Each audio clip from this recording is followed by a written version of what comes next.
Well, fashion blogger and model Amy Neville is just days away from having her second child and has suffered from HG with both of those pregnancies. So hyperemesis gravidarum's not morning sickness. I think a lot of people get confused and they do think it is morning sickness. Today I've got Amy Neville joining me. So Amy is a fashion blogger, she's a model and an influencer. What was your childhood like? Teenage years are really hard. Really hard. Like I'd go into castings and I'd walk out because I was like, I'm not as good as the other girls. My career confidence for me was key. Your pregnancies weren't as... No, they were awful. I was not able to function. Like I couldn't even move. You need to kind of either do it or leave this industry. Yeah, I was just like, don't give up. That's my one thing, never give up. Being a mum, a lot of people kind of laughed at me and I'm here now. Like I look back and feel proud of myself and it's all confidence. Personality is everything. The minute I believed in myself, my career took off. I think you have to have one person that believes in you, and even that one person can change everything. Hi, I'm Dr. Jane Leonard. I'm a GP and cosmetic doctor, and this is my podcast, The Confidence Clinic. Every week, I'm going to be sitting down with different guests to talk about their life stories. We're going to be talking about how they got to where they got, the challenges they faced along the way, and how their confidence has evolved along their journeys. Hi guys, welcome to the Confidence Clinic. Today I've got Amy Neville joining me. So Amy is a fashion blogger, she's a model and an influencer. So a perfect person to talk about confidence, growing confidence through your life and through your career. Yeah. So I'd like to kind of kick things off talking about your childhood. Yeah. So Amy, rewinding back to when you were little, what was your childhood like? No, I had an amazing childhood. I did a lot of like childhood modelling. My mum and dad were amazing parents. I was a confident little kid. I was always chatting to adults. I always actually got on with adults better than I did with children. Really? Yeah, I don't know why. I just find that I learned more from adults rather than little kids. But yeah, I had an amazing childhood and I was very confident. And then actually when I got to teenage years, I lost my confidence. I think when I went to school, I didn't get much attention from boys. I was quite skinny. I didn't start puberty till a lot later. Right. Didn't start my period till I was 16. I used to say to my mum, I really want to start my period. And she was like, why? Yeah, but I think as a young girl, it's one of those things that I actually got bullied for it. I remember, this is an awful story, but a girl at my school, hope she's watching, actually put in my locker a sanitary towel with God. Yeah, it's awful, with a red felt tip on it, and basically said, haha, you haven't started your period, because I had this thing that I hadn't developed like the other girls. So I think teenage years are really hard for really girls. And I worry, obviously I've got 2 daughters myself, that they will be the same, and I want to make sure that they don't get affected by confidence, especially in my career. Confidence for me was key. The minute I believed in myself, my career took off. And it's all confidence. I'd go into castings and I'd walk out because I was like, I'm not as good as the other girls. And even now, I'm a mum of 2 and I'm coming up to 32 and I'm still not 100% at my highest confidence level. I'm not a super confident person. But I think always fake it till you make it. Exactly. That's literally my motto, fake it till you make it. So looking back, Amy, saying that you were bullied. That's I wouldn't say I was bullied to a really bad but still degree, it affects you. Well, yeah, definitely. I had girls at my school and they were the ones that got attention and I never really did. And I think as a young girl, you want attention from boys. Yeah, of course, yeah. But then I hit 17 and then I made up for that. Yeah. But I think it's hard being a young girl. And confidence is hard to kind of fake in a way. I really had to push myself. I went to one casting once and the casting director came out and he goes, I would have booked you for this job, but you weren't confident enough. Yeah. And I was like, okay, I need to kind of either do it or leave this industry because I'll just get eaten alive. I used to go to castings with these girls who were so confident. Really? And I'd be like, but I'm pretty, pretty young girl. Why am I not getting the jobs? But it's not about that. And actually, when I realised modelling was never about really the looks, that's half of it, or less than half, I'd say. It's about the whole package. Yeah. And personality is everything. I do believe that. So I've kind of had to be how I am, and with modelling I go on jobs and I think I'm just easy to work with, and that's why I get a lot of work. Yeah. So you don't have to be the prettiest girl. I don't believe that. I think that's amazing advice actually for people to hear, and something I completely agree with. Yeah. That actually it's that confidence, it's that look in your eye when you believe in yourself. Yeah. And the truth is you only get confidence by proving to yourself with repetitive evidence, I suppose. The more that you start getting booked, the more confident you get in yourself and where you look. Yeah. And it's kind of one of those things that unless you kind of push yourself forward and take those initial steps, the confidence isn't isn't something that you can just make up. Exactly. And like a 17-year-old girl, I was 16 when I started modelling. I'd go into these rooms with all beautiful girls, but you'd be there and think, I'm not as good as everyone else. And actually, at that age, you're not super confident anyway. Yeah. Like, you're still learning more about yourself. And I think when you get in your 30s and 40s, Yeah. you do actually become a lot more like confident with who you are. But as a young girl growing up, like, it was quite a hard industry to be in, actually. And I look back and feel proud of myself because I did stick with it. I remember being on the tube, going to castings, looking at all the billboards, being like, I want that to be me. Yeah. And I did do it. That's I was amazing. like, I'm going to make this happen. I actually came to see you. Yeah. And my billboard actually was all over the underground. And before I came into an appointment with you, I actually rang my mum and dad and cried. And I was remember, like, I remember that because you come to see Yeah, me, and I did. remember going, Jane, oh my God, I'm literally on the tube on the way. I know, it remember. was everywhere and on the bus, and I was like, I've literally done what I said I'd do. I'm a very determined character. I don't let anyone tell me I can't do something. My partner knows that. I'm very like, I don't like the word no, and it's so funny because my daughter's like that now. Yeah. When I say no, she like literally has a meltdown. She hates the word no, and I know toddlers do, but I think she's got a bit of me in her. She's like, "Don't tell me what to do." Absolutely. So tell me more about that then. So that's a massive achievement. You should be so proud of yourself, going the sort of goals that you set. You stuck at it. You didn't lose your way. You kept going, kept moving forward. Yeah, no, I'm very like that. My personality is like, I like a challenge. And I think even being with a mum, like being a mum, a lot of people said to me, you won't be working. People kind of laughed at me and they said, what with 2 under 2, like you won't be doing anything. And I'm here now, like I've literally had my baby not even 3 months. Yeah, I know, yeah. And I'm still here working and I'm like, okay, bring it on. Yeah. Like, I like Yeah. a challenge, and being told I can't do something, it's like my drive. So going back to kind of the initial stage of modelling and saying, you know, you weren't booked for some jobs and you'd find yourself in these situations that would knock anyone's confidence. Yeah. How did you cope with rejection? What pushed you forward to keep going? Well, I think at the time I was in a relationship that I didn't really want to be in as well. So I felt a bit like I had to kind of get out of that as well. And when I got out of that, I kind of pushed myself to be like independent. And I was like, I will never rely on a man for money ever again. Yeah. And I just think like now, obviously I'm engaged and I've got my children, but I still want to be an independent working woman. I think it's so important, and it's something I'll teach my girls. Yes. Like Yeah. you can be a family unit, you can be like a team, but you don't have to always rely on someone. Yeah. I just couldn't ever do that again, ask someone for money. Like, Yeah. okay, it's nice to have like a joint unit, but I love having my own money. It just makes you feel better. Like, but I think, Amy, for you, I think a lot of people don't realise that. Yeah. Everyone sees the exterior, sees like, you know, you're a glamorous girl, you're a gorgeous girl, you're a model, you're doing things that many people kind of probably wish they could, but they don't know the backstory, that you're the grafting away, you're self-made. I have, and I haven't like Love Island. I was going to go on that, and I didn't end up going on that. And there's a lot of different things I've been offered, but I feel like I can honestly say I haven't used anyone to get where I am. Yeah. Like, I've worked really hard, and Instagram is a different platform now anyway. It's changed very much. Like, mine used to be just posts and I'd travel the world, and now obviously I'm a mum and I'm still trying to keep that up, but I can't travel as much. It's hard. But I think like Instagram changed my career as well, and I'll always be thankful for that, because I was able to connect with brands. I remember at the time, but I worked on the job for a few weeks, and it'd be sat around, because obviously filming times, I'd be there at like 6 a.m. till like 10 o'clock at night. Yeah. And I sat around, and it was when Instagram kind of just started.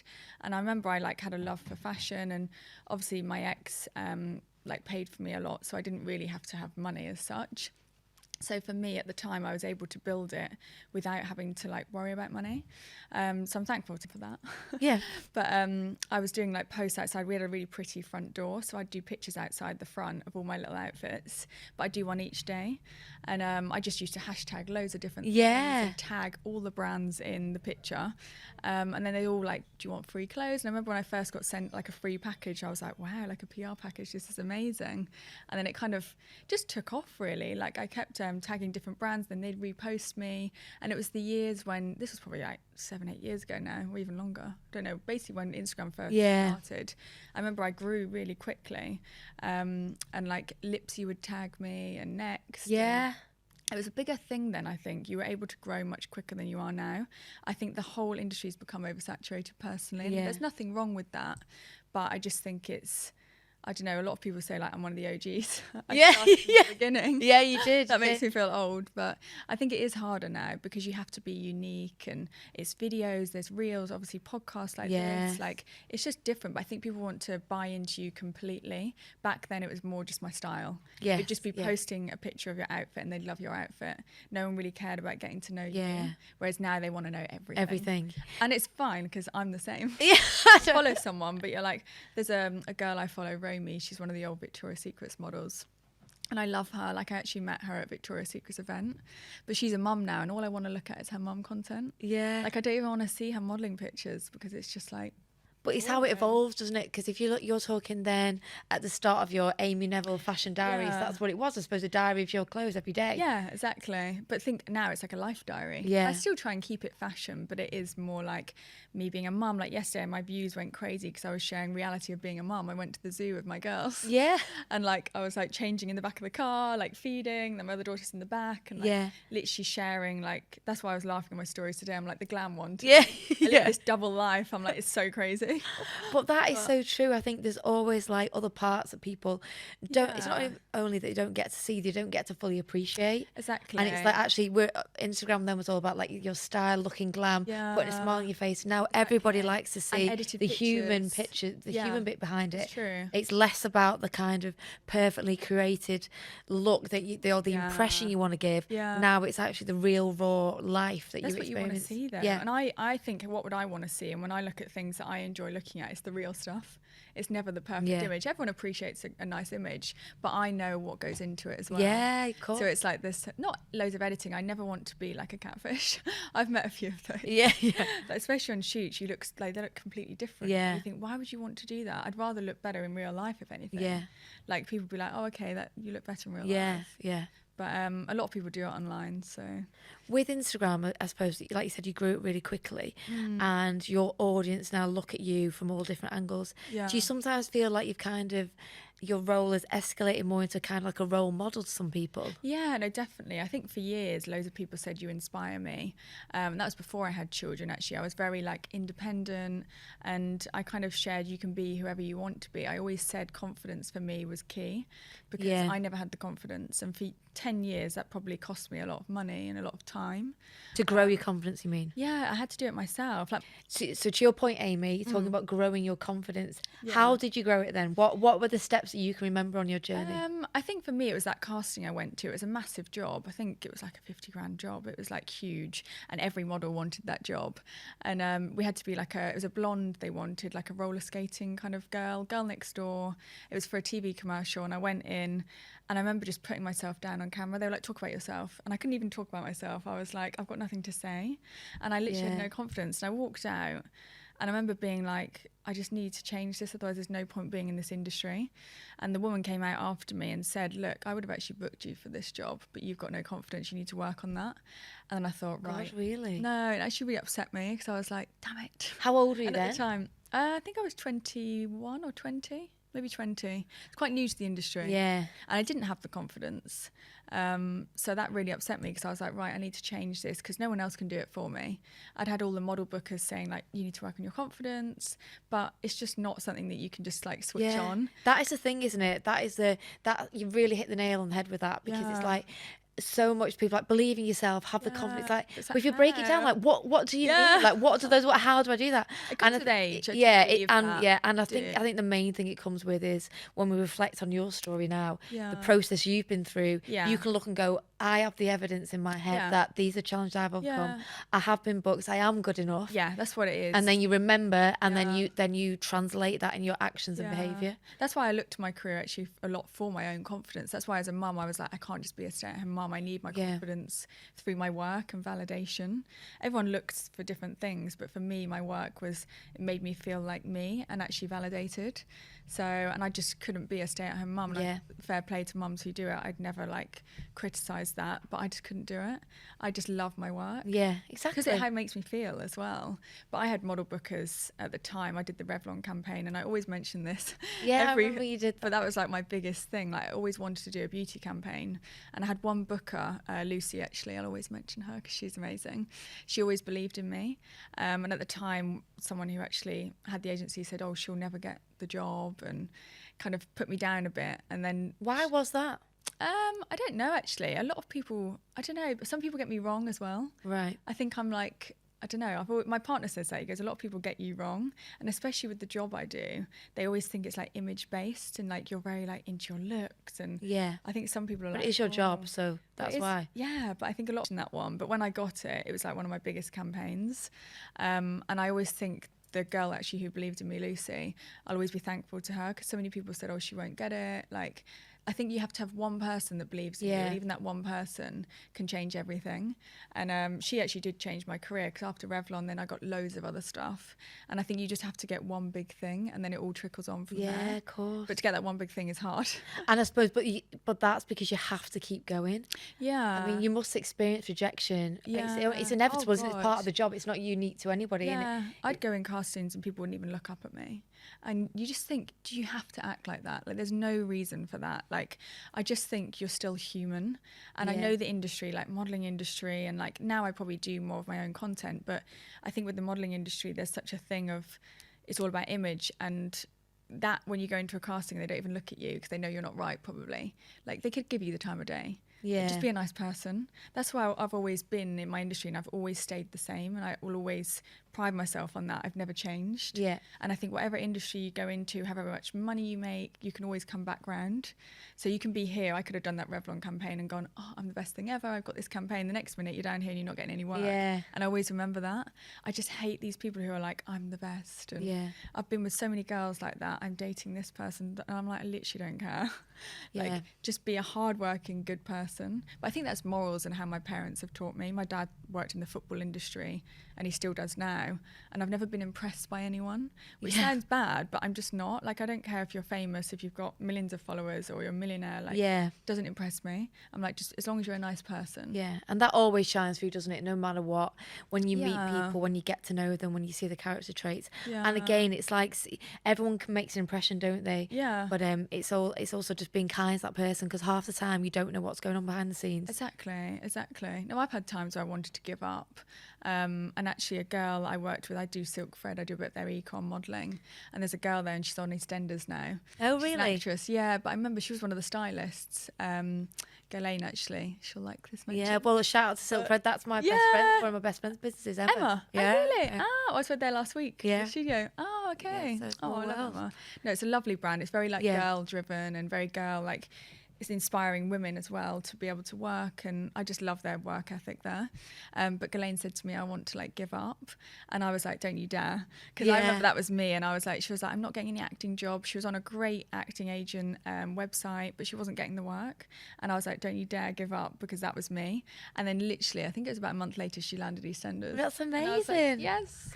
It showed, and you were then that person to her that was it said to Lucy her- was to you, where Yeah. someone just kept believing in you. Yeah, I just said to her, You I need was that like, one person. Yeah, I was just like, go for it. Like, she's an amazing actress. If you see her on EastEnders, she's amazing. But I don't know if she's still doing it now. But yeah, I was just like, don't give up. That's my one thing, never give up. Because if you're persistent enough, if you knock on enough doors, Yeah. one will eventually Yeah. open. Like, I think people used to look at me like I'd always email people and I'd email again. I don't care how annoying I am. Eventually, they'll look at that email. And actually, it works. I think that's such good advice as well, Yeah, because it does. it shows persistence and it Yeah. does show actual self-belief that Yeah. we're only human, and like if Yeah. we're looking thinking, God, I'm not getting anywhere with this, but it's having that undying self-belief just to Yeah. keep going. And I think even people receiving it, if they're getting annoyed looking at this email, They're like, well, she must be good because she's Yeah, consistently here. like, it's not- she's it as can't if be like, what's your annoying. problem? Why not picking my email? Well, my photographer I work with now, I laugh because Sasha, we work together a lot, but she messaged me a lot in my DMs, and I had a photographer I worked with at the time, and I was like, no, I don't want to work with anyone else, because with my own content, I work with the same person. I get like that. I like to work with the same person. And then one day I was like, I'll just try her out, because she'd messaged me so many times. Yeah. And then I laughed at her now, and I'm like, that actually worked, because I do that. Yeah. So it does work. Definitely. So I think, yeah, never give up. And if you've got a goal, always go for it. Have a passion and something you love. Even if the money's not there in the beginning, I believe money follows. Yeah. Money won't always be there in the beginning if it's something that you really want to do. I didn't earn loads of money, and I still don't know. Yeah, no. But I didn't earn. So it goes down to the point, doesn't it, that you've got to love your job, and the power is in the process of getting there, I believe. Yeah. It's actually that when you look at yourself, like that's how when you come to see me, you could see Yeah. yourself on the billboard on the tube, and that would be your Yeah. ultimate goal, which you achieved. Yeah. It's like the power that you learn and the confidence that you learned during that process is actually what the enjoyable bit is. Oh yeah, it's the process. I believe that when you get there, like now I was saying to my hairstylist today, he's one of my best friends, Michael, we're at the point where we're a bit more content. We're going off to Paris. I'm doing a coast edit in 2 weeks time. Yeah.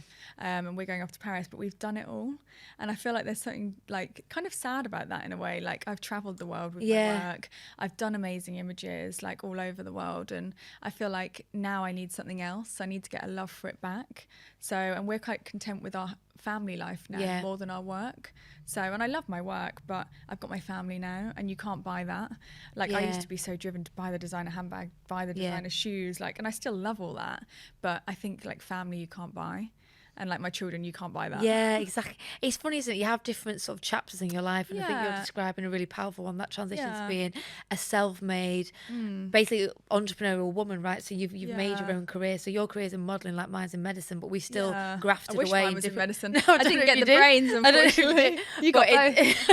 In different ways to kind of like make that happen. Yeah. But now naturally, you know, you've met your partner, you're engaged, and now you've got your two gorgeous girls. That it's incorporating that transition to keep doing what you love. But also not letting it to be, you know, it dominated still wanting me to be a mum. Yeah, well, I used to work 6 days a week and I was traveling all the time and I didn't really have a life, which is quite sad. Like all my friends, I'd always cancel on them all the time because the way it works, a job would come in, I go, well, I've got to do the job. Yeah. Whereas now I'm in a position where my friends and family come first over my work. Like my work will always come second. But I think when you're trying to succeed at something, you have to put your work first. Yeah. Otherwise you'll never get there. Exactly. So it's like kind of... It's knowing, I often, people often say that to me, going, you know, you work really hard, like you burnt yourself out. So I was doing the same, being a GP, trying to do the Botox and fillers and trying to do all this media stuff and all this kind of trying to network and it all becomes this chaotic life. But you have to. But then I'm like, I don't know how I would have done it if I hadn't have done it. Exactly. In that way. There's no other way. You need to get it to a level where you know, okay, I can take time out. And money as well, like you need money. Someone has to pay the bills, so why are you doing things for free? Exactly. It's like, yeah, and it's nice to do things for free, but we've all got bills to pay. Yeah, totally. So just, I wanted to just touch on it briefly because it is a big part of your life that you've got your two gorgeous girls, Harper and Sienna, but your pregnancies weren't as... No, they're awful. Very challenging for you. Yeah, no, I had hyperemesis gravidarum, you probably know as a GP, but it was the worst time. I've said I'll never have another child again. And I actually said that with Harper and then we got pregnant. But now I'm like, no way. Because actually the second time was way worse for me as well. With Sienna, I was in hospital like all the time. Yeah. And it was just awful, like being sick up to 40 times a day. Yeah. Like I lost... Oh my God, it's just awful. Even when I talk about it, it upsets me. So can you just for people who are listening who don't know what it is, can you just in your own words? It's not morning sickness. Yeah, so it's not morning sickness. No, a lot of people message me like, oh, you've got morning sickness. I'm like, morning sickness, you can get up and still carry on with the day. Yeah. I was not able to function. Like I couldn't even move. Like I couldn't even drink water. I'd throw water up. Had to be hospitalised, be on drips, medication that actually could have like deform my child as well. It was actually really bad, but I had no choice. There's a 1% they say you can have like cleft lip or heart defects. And touch wood, I was lucky. But at the time, I remember they injected me because I was so unwell, and they didn't actually tell me about any of these side effects. I was really upset about it, but there's a charity called Pregnancy Sickness, and I actually messaged them when I was in contact with one of the girls, and she said, look, it's fine, you're at a point where it's kind of either termination because you can't carry on. Yeah, exactly. Or you're not going to be able to carry on yourself. Exactly. Yeah. And I got down to like 6 stone. And my God, it was awful. They were like, we really need to keep you in. Like, I didn't look well at all. And when your hair starts to come out. Of course, yeah. It's just awful. It's the worst disease, and there's nothing. I don't think there'll ever be enough done on it either, which really upsets me because my daughters will probably inherit it. Yeah. But my mum said her fear was that I'd get it, and obviously I did. Yeah. But yeah, I just will never have another child. And I kind of like the idea of 3, but I'm just like, I can't, because it basically means I can work hardly, 2 or 3 months. The first trimester, I can't do anything. Yeah. I was bedridden for 2 months, and like, mentally, it really messed me up because I'm also feeling that unwell, being that unwell. Like it's just horrible. You just not feel sick, be sick. Yeah. And it would be minimum 10 times a day, minimum. Just constant. And the concern with that is obviously like your body's under pressure anyway because you're growing a baby. Yeah. But obviously you still need to be hydrated, you still need nutrition, and it's that limitation of what you're getting the absolute bare minimum as the maternal component. Well, and the growing baby, the unborn child, is not going to get anything anyway. So it's actually a miracle that you're okay, and so you 2 girls. No, I know. I had a lot on my Instagram. I've got so many women now who still follow me, but there were so many people who actually had it and were like, "Thank you for sharing." So I think I actually helped with my Instagram, and I went on Channel 5 News to talk about it. I had a bit of backlash. People saying, "Oh, well, if you're that unwell, why are you on TV?" But that was my last. I think it was 2 weeks before I had Sienna, and the last bit you do feel a little bit better, but I've still been sick and on medication the whole time. But yeah, the first bit was just horrendous. I couldn't do anything. I can't even talk about it. Just like I've got actual like anxiety about it. Probably a lot of post-traumatic stress about it. And that's why I can't. Like, I'm glad I got pregnant how I did, because if I'd planned it, I wouldn't have got pregnant. I don't think, because I'd had such anxiety about getting it again. Yeah. But I remember being in A&E. The problem with it is you have to go to A&E. You can't just go onto a ward. Yeah. So I'd be in A&E. One night I was lying there. My partner had my daughters, and we got no family near. So he had to literally just leave me at the door. I got wheelchaired in, and then I basically had to lie on the floor because that's the only way I couldn't stop being sick, but in front of all these people. And then the guy who worked at the A&E dragged me off the floor, and he thought I was a drunk. Oh God. And I was devastated because I was like, I'm not drunk, I'm pregnant. But obviously I looked so thin. Yeah. They didn't believe me. Oh God. And I was just like this. And then he kept injecting me, and then my face swelled up because I've got an allergic reaction to penicillin. Oh. It was just awful. Like that night in A&E will live with me forever. I'll never have another kid because of that. God. But I think a really important part of that whole story is that despite that time, you documented it, and that will have helped so many other people. Yeah, you would have got support from it. It shares a real life story again. Yeah. Going back to what you were saying earlier on, that the old Instagram used to be so curated and almost not fake, but like, this is the image you want to see, so that's why I'm posting it. Yeah. This is actually real, raw, real life. That it's not all rosy. Yeah, exactly. I'd say my Instagram is like my community of women. Actually, I had a big, not male following, but bigger male following. Yeah. But now I've got hardly any. Really? I think it's crazy, but I think now because I'm a mum, like, I don't have many. That just shows, doesn't it, what the like 6 or 7%. At one point, it was like a lot bigger. But I think obviously pregnancy and kids, and men just don't want to see that. Fair enough. But yeah. What was I saying? So yes, you've become like, people look to you for support. I suppose. Have you had many people reaching out to you or going through similar thing in their I had thousands and thousands of messages. Really? Like, my DMs went crazy, and I couldn't get back to everyone. There was the odd person. When I had Harper, I was able to get back to more people because I had more time. But then obviously I had Harper to look after, so I couldn't get back to people. But there was actually one case where one girl there was a severe case where one girl just couldn't go through with it anymore. And that really upset me because I was pregnant at the time, and I thought that could have been me, because I begged the nurses at 10 weeks, I want a termination. God, really? And I kept messaging Will. I was in hospital just lying in my own sick all the time. And I'd be like, I want to terminate, like, please, I don't want this baby. And it sounds horrible because Sienna's here now. And people, when I went on Channel 5 News and actually said that I was considering a termination, people were like, that is awful. How could you say that? And everyone's going to have an opinion. Yeah. But at the time, that's how I felt. And I've got to be honest, like, that is until you go through HG, you'll never understand. Yeah. I believe that if you have cancer or anything, you'll never understand how someone feels until you're in that position. Yeah. I don't think you can ever comment till you've been in that situation. Of course. And it's not just morning sickness, like you said. It's not just like, it's actually, it's a disease of pregnancy. Yeah. And also it's like, you've got 9 months of it at least. So it's not just like, oh, fingers crossed, you'll be all right next week, you're going to get over it. It's actually that feeling of that impending challenge of the rest of the pregnancy. You know, you're going to have to... It does mess with you mentally. Definitely for me it did. Like, I was able to just work like 1 day a week, and like even that I'd go and be sick, and it was it just wasn't okay. And I actually remember when I had Sienna, I had a bit of anxiety with the birth. And they came and checked on me for 2 weeks. They wouldn't sign me off because they thought I had anxiety. And I was like, I wish you had come and checked on me. Because actually that was harder than it is now. But the whole system, I think the NHS do an amazing job. But I just think it's like, it's hard now because it just definitely is hard. So thinking about that more, Amy, so from coming through, obviously the challenge of that pregnancy and being so unwell, like relentlessly through it, like how would you describe like the anxiety, I suppose, the anxiety of getting over the HG, dealing with being a mum of 2, but do you feel like that's made any lasting impact on your mental health? I wouldn't know. Actually, for me, dealing with HG pregnancy and a toddler to having 2 under 2, you can't compare. Yeah. But I feel well. I don't feel Yeah. unwell. Every day I'd sit and just feel unwell, and I just want to cry. Well, I did cry every day. I think my partner was like, Really? you found it a lot. Yeah, I cried every single day. Because remember one day I couldn't even feed my toddler. I just threw up all over the kitchen floor, and I literally had to crawl to get some food because I just felt horrendous. Like, it's really debilitating. Yeah, and I don't think people would appreciate that, actually, that on your second pregnancy with Sienna, when you're still having, you get HG again, but then you still got Harper, who still needs looking after, still needs attention. Yeah, I was lucky my mum and dad like helped, and my brother came and helped, and my sister, like my family really helped a lot. And we've got a lady who helps us on a few days just when I'm working, but she actually helped during that time, but I wasn't making any money as well, and I'm freelance, so we were paying out when I couldn't work, so it was a really tough time actually. But I was lucky to all the brands who actually they waited like a few months until I was well enough to do it. It's great though that you feel like you have kind of. I feel proud.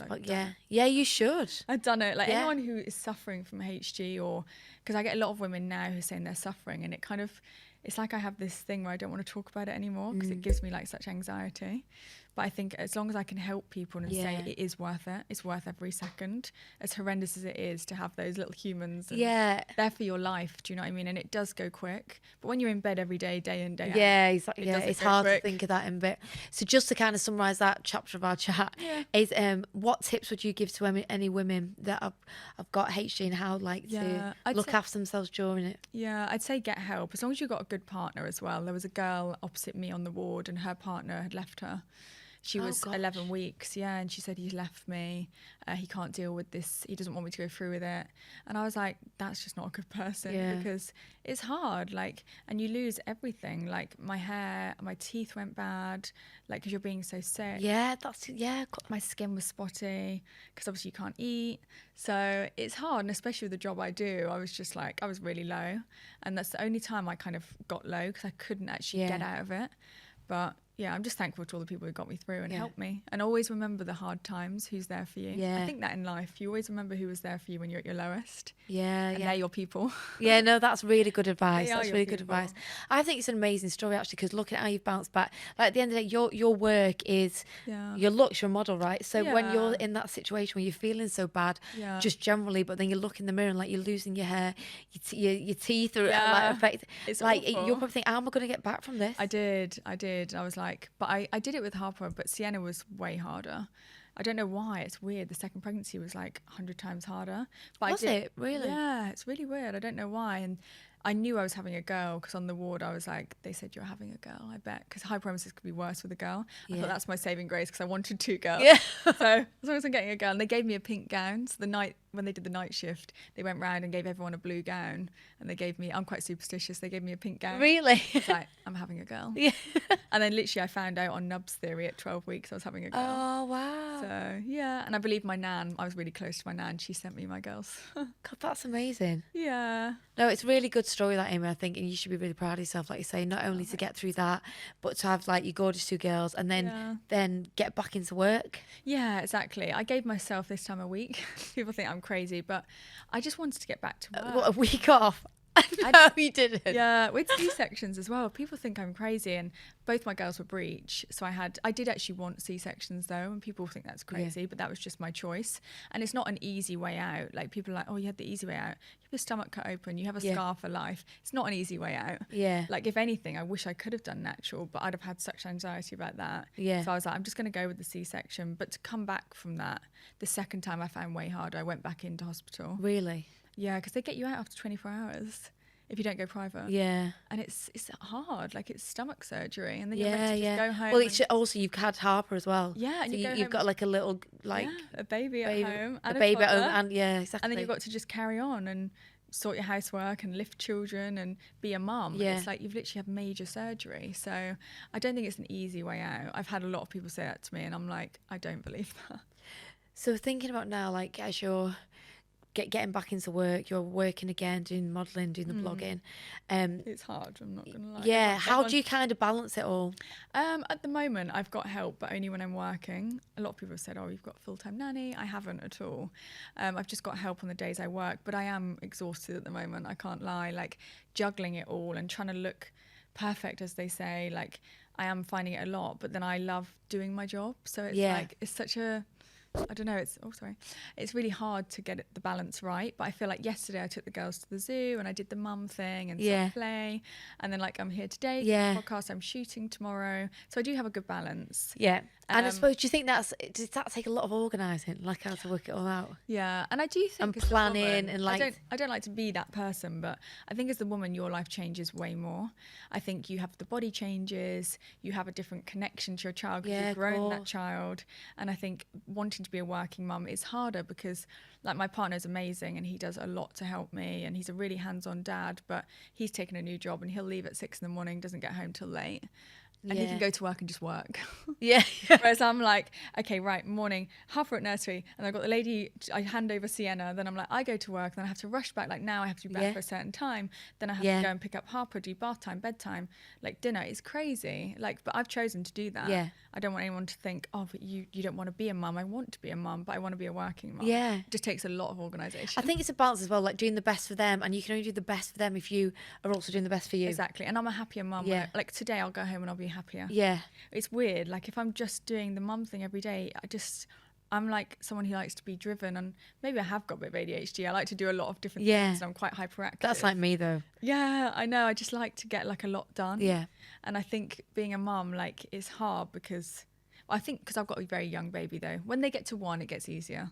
I'd say because Sienna's not even 3 months. I'm still up in the night a lot. Like feeding. That's the other thing as well. Like, you know, they are so little. It's not just like, oh, you're on about daytime, or obviously nighttime. Are they waking up loads? Yeah, she's got into a good routine, but it's like every 2-3 hours. So, but my partner helps. He gets up.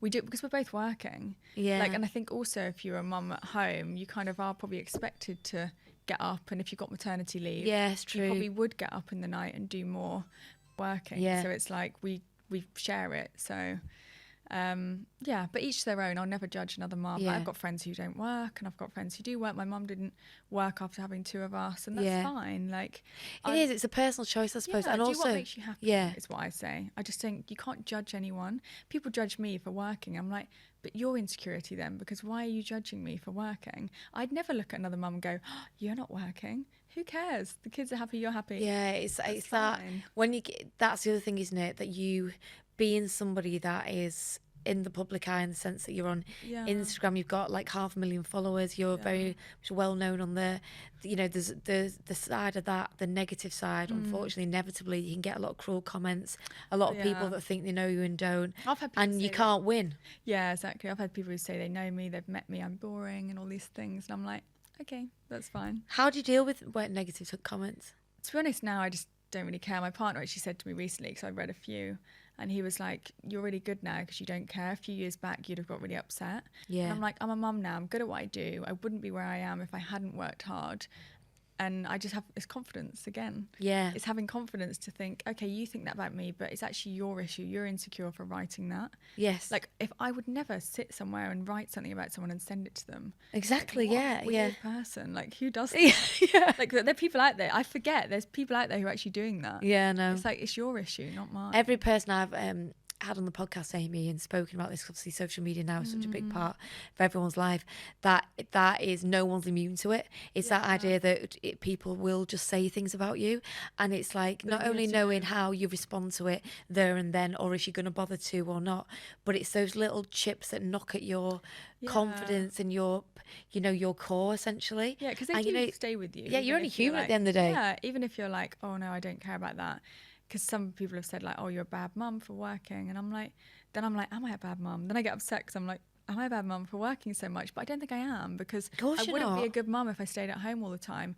I'd be like going crazy because I've got so much more. I'm like, I don't know, I just wouldn't be able to do that. I think it's one of those classic situations where you can't do right for doing wrong. Whether so if you were at home all the time, you get criticised for that because who's out there making the money.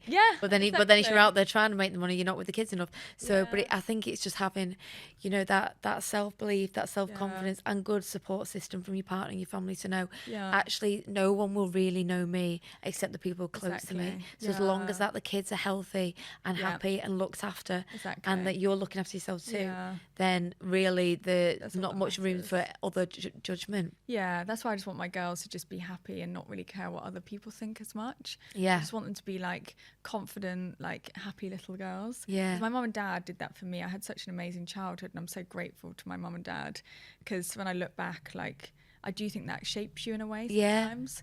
And like, they gave me everything they could and did everything they could within their means. And I think I want to do that for my girls. Yeah, definitely. But I'll always teach them to be humble. I think that's one thing that Yeah. really gets to me. I've met so many different people in my industry, super wealthy, super famous people. And I just think, I always remember the people who are just nice. Yeah. I just think, like Romy, I met, the Victoria's Secrets model. I went to a Victoria's Secrets event. I remember sat on the sofa with her, and all these people were photographing her, and she's stunning, like absolutely Yeah. beautiful. But she was a beautiful person. I sat and spoke to her, and I was like, "You're just such a nice person." Yeah, We that's- sat and chatted like mates, and she was like, "My boyfriend's waiting here. He wants to leave." Yeah. And she was just like, just so normal and nice. Oh. And she's got 2 kids now. She probably won't remember me, but I Oh, remember sure, sure, her. yeah. And actually, like, I just think that stuck with me, because I was like, "You're a genuine soul." Yeah. Whereas I've met people before who just won't even give you the time of day. I won't mention, I met a really big supermodel, Yeah. and I sat next to her on a TV show that I did. I was an extra, and she was awful. Really? Absolutely awful. And I thought, I don't care who you are, just be a nice Yeah. person. My family have taught me that, actually, especially my dad in football. Like, he's quite well known in football, and my dad's always just been the genuine person. And I Yeah. think there's something to be said for that. Just be normal and nice, and don't get up yourself, basically. Yeah, exactly. Yeah. Also, sometimes you just don't know who you're talking to or what they're going through, and Yeah. sometimes like the better you can like look after yourself and put yourself in the best frame of mind, positive mindset, whatever it is, the more that shows. Yeah. We all have times where like you're doing things that you don't potentially want to be doing, but it's Yeah. knowing that like sometimes things have to be done, or it's inevitable that you're going to feel like that, and you just Yeah. have to kind of get on with it. Exactly, and putting things in perspective. I think when you lose people in life as well, like I lost my nan, and she was such a like idol in my life. Really? My nan was like one of my best friends. We spoke every day. I spoke to her more than I did anyone. Really? So when I lost her, like even now it upsets me. And it's like 5-6 years ago now, or 5 years ago. But I think actually, like, you realise how precious life is. Yeah. I think you realise when you lose someone and when you have children, those 2 things, because you realise that we're not here that long, and it sounds crazy to Yeah, get no. that deep, but Yeah. it is. You have to do everything you want to do, because you only get one life. You can't change Yeah. it. So I think you just have to go for it. Any goals you've got, anything you want to do, just do it. And I think it puts in perspective like how important certain people are in your life as well. I've had a lot of friends come and go, and different Yeah. people in my life, and I think the industry I'm in, everyone wants to be your friend, but why do they want to be your friend? Yeah, cool. Certain Yeah. people want to be your friend because they want more followers, and Yeah. what a sad life that is. Yeah. I actually do believe that. What a sad life. Like, just be friends with normal people who are good to you. Yeah. But I've had the crap friends. I've Yeah. cut them out. Well, yeah, your life evolves, doesn't it? Like, yeah, Yeah. that's natural. But it's like Yeah. just knowing that, again, having the confidence to kind of go, that's just life. Don't ponder Yeah. on these things too much. They're out of your control. Exactly. But I think that's really a refreshing thing about you, that, again, people wouldn't know, Amy. Like, everyone has a perception or a judgment, impression, whatever about you. Yeah. But actually behind the scenes, like, the actual things are just the same as everyone else. And it's Yeah, knowing how exactly. to deal with it. So kind of just thinking, last thing to kind of wrap this up with, thinking about your girls and thinking about bringing them forward, and like how, like we said at the start about the pressures of social media, and how even in the short time that we've been using Instagram, or you'll definitely know way more than me about how that's changed. What do you hope for them, or like what ways are you going to try and shape and steer them? Sounds crazy, but like I don't really want them on social media. Yeah. Well, that's the wrong thing to say. I think ideally I'd like them to not be on social media, if I'm honest. Like, I know I'm in it and it changed my career, but that hasn't come with a lot of like, oh sorry, can I go again? That hasn't come without a lot of pressures. And I think for me, the only thing I find strange, and I share the girls, so this is my own fault, but they get spotted a lot. Well, Harper does a lot, and sometimes recently I've felt a bit like, should I be sharing her? But then people love the mum content. Yeah. So, and it's a hard thing because I am at home with the girls as well. So then do I share nothing on my mum days, or do I share both? So at the minute I'm sharing both, but I'm in this dilemma of, do I keep sharing them? I think my thing is when they go to school, I'll stop sharing them. I think that's what I'm thinking in my head, just because then they're like a bit older, and I think then I don't know if I want to. It's weird. Yeah. It's a fine line. Like, my partner doesn't really want me to share them, but then also that's my life as well, and that's my content, and I love like the twinning and the outfits of the girls. Yeah. So it's just a tricky thing because I am a mum. Yeah, and also it's the evolution of your like social media presence that this is like the like now thing. you're not out every day modeling to show that glamorous Yeah. sort of style based content. Yeah. Now the other side of Amy that people don't see, but I think if you to keep building your career, Well, my views go up more when I'm sharing the real mum stuff on my stories. People love it. rather than Whereas if the you just share the perfection, people are like, that's nice, but that's not real life. Like if I did a post last night with my girls, and I hadn't done anything with the girls, and a photographer I haven't worked with in a while was like, what, you've got 2 kids now? Because she couldn't see it on my feed. Right. And I thought, and actually there was a brand who wanted to work with me, and they were like, but you're not, we can't see that you're a mum. So I think there's a fine line of sharing that I'm a mum, but also I don't want to be a mum blogger. I still want to be Amy, who's like a fashionista who models, but also a mum. Yeah. So it's hard, isn't it? And I reckon that's a really good point that I reckon loads of people will struggle with. And not only someone in your position, just like anybody who's not using social media for their kind of career-based growth, is do you show your kids or not? It's hard, really isn't it? hard. This is my dilemma at the minute. And I'm just like, only because I went out the weekend with my partner and someone recognised me, but they recognised Harper first. And then I went into my town and then 2 other people recognised. This is all in one day. Then I went to Pilates class and someone was like, oh, I follow you, who sat next to me. Then I was like, oh, I don't know how I feel about this. Like, because for me, I feel like I'm just sharing to my friends. Yeah. Then I need to remember I'm sharing to a lot of people. Yeah. And they're all seeing your life. And I think you just have to be careful. So at the minute I'm in this, I don't know whether I'm going to share them or not in the future. Yeah.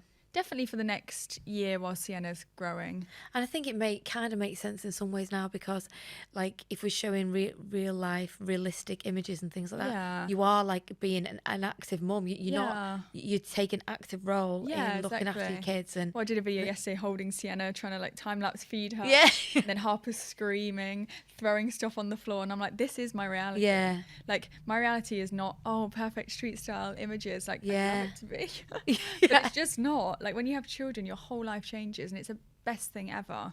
But it is just a juggle. I feel like a juggler. And I suppose the final points, Amy. So, in terms of confidence, we spoke a lot about the different ways confidence is built over time, overcoming challenges, learning things, and everything basically that we've discussed. What are your top tips to anybody listening about growing confidence and succeeding as you have? I'd say like just believing in yourself, because until you believe, no one else will. And I know that's a bit of a thing that everyone says, like believe in yourself, but you kind of have to, because if you go in any job, if you don't believe in yourself, how do you expect anyone else to? Yeah. And that's what that casting director said to me. She was like, unless you believe in yourself, no one else will. And actually like, that stuck with me, because I was like, right, I'm going to just fake it, pretend to be confident, go in these rooms and be like, I am the best. Even though I thought, oh my God, I'm not, I'd be like, I've got to go get the jobs. And then I did start booking a few jobs, and it comes with, it doesn't have to be your job in life, like being in a good relationship, like with someone who believes in you. Good relationships, I think relationships can change you. If you're in a bad relationship, that can change your whole life too. Definitely. And I've been in relationships where I knew it wasn't right, and it's hard, isn't it? And you don't feel as confident, and you've got someone telling you exactly. It's that you've got your own voice knocking yourself, not believing yourself. But if that is then reflected back to you by somebody who's supposed to love you, then of course you're going to believe it. Exactly. You do. And I look back and I think, God, like now I'm a different person. That's why my independent woman thing comes from as well. Like I will always, and Will respects that, and that's why I love him as well, because he lets me be who I am. But he knows that I am pretty like strong-willed, and I won't ever let a man tell me what to do. I don't like the word no. Don't tell me what to do. Like I'm like, and I'm quite hard. He's like, you're such high maintenance, and I'm like, but I'm not high maintenance in the way that I want you to buy me loads of things. I'll buy all my own stuff, but I just want you to like love me and care for me. And I don't know, I'm very like a man should add to your like your success and things, not be your success personally. That's just for me, like that you need to be a team, and I think being a team creates a healthier relationship personally. I'm not saying any relationship is perfect. My relationship's not perfect. I've met girls, especially on modelling shoots, who go, my partner would never cheat on me. Oh my God, it's so perfect. Like, really? Like you sound like an idiot saying that. Anyone could. Like, it doesn't matter how good looking you are. It's not to do with that, exactly. It's not to do with that. It's just like, just be a team and work together. And I think that's healthier for me anyway, because I've been on the other spectrum of being someone who was kind of like not like that, and someone who paid for everything, and that's lovely to an extent and to a certain point, but then you want more and you want something for Yeah. you. And that's why I inspire a lot of women, I think, to have your own thing. I'll always teach my girls, whoever you are, if you're with a successful guy, always have your own thing, so you know that you can fall back and not be in a different position. Because I felt basically financial freedom for me. When I started earning my own money, I was able to do what I wanted to do rather than what someone else could give me. Yeah. And that's my thing. Like, fair enough, I know a lot of women who have that, but I just didn't want that because I know that that kept me controlled, and I don't want that ever again. I want to be able to do what I want to do and pay for what I want to. And I just think there's a lot of people who do that, and that's fine. You just got to do what works for you. Yeah. But for me, I wanted to actually have my own money, so I wasn't controlled. Of course. And I like to know that if anything ever went wrong, God forbid it did, I'll be okay. And that's an amazing thing to teach your girls. It's not only about having, have your own money to have a lifestyle or cheaper things. It's actually to look after yourself, to know that you're not reliant on somebody else. Yeah. And that ultimately is what freedom is, isn't Exactly. it? It's not even about earning loads of money. I think even just having a little bit of your own money, like just having something for you where you don't have to ask someone else, because eventually the levels or the scales will... Yeah. Do you know what I mean? If someone's earning and then you're not, it's hard because yeah. you're always asking someone And your relationship's something. based on something else other than the actual core. Even if, it's not even about earning loads. People will be like, oh, it's because you need to earn loads. It's not. Yeah. It's even just having a little bit of something for yourself. So that's why I've just kept working, because I'm like, I need to. Yeah, no, I I definitely... refuse. I'm like, no. Well, Amy, honestly, thank you so much. I think thanks you've for really coming. shared like a really sort of personal side of yourself. Yeah. That's really like I haven't refreshing. shared all this stuff before. No, so it's good. it's been amazing to chat to you. Thank you so much. Thanks, Jane. Thank you. Thank you.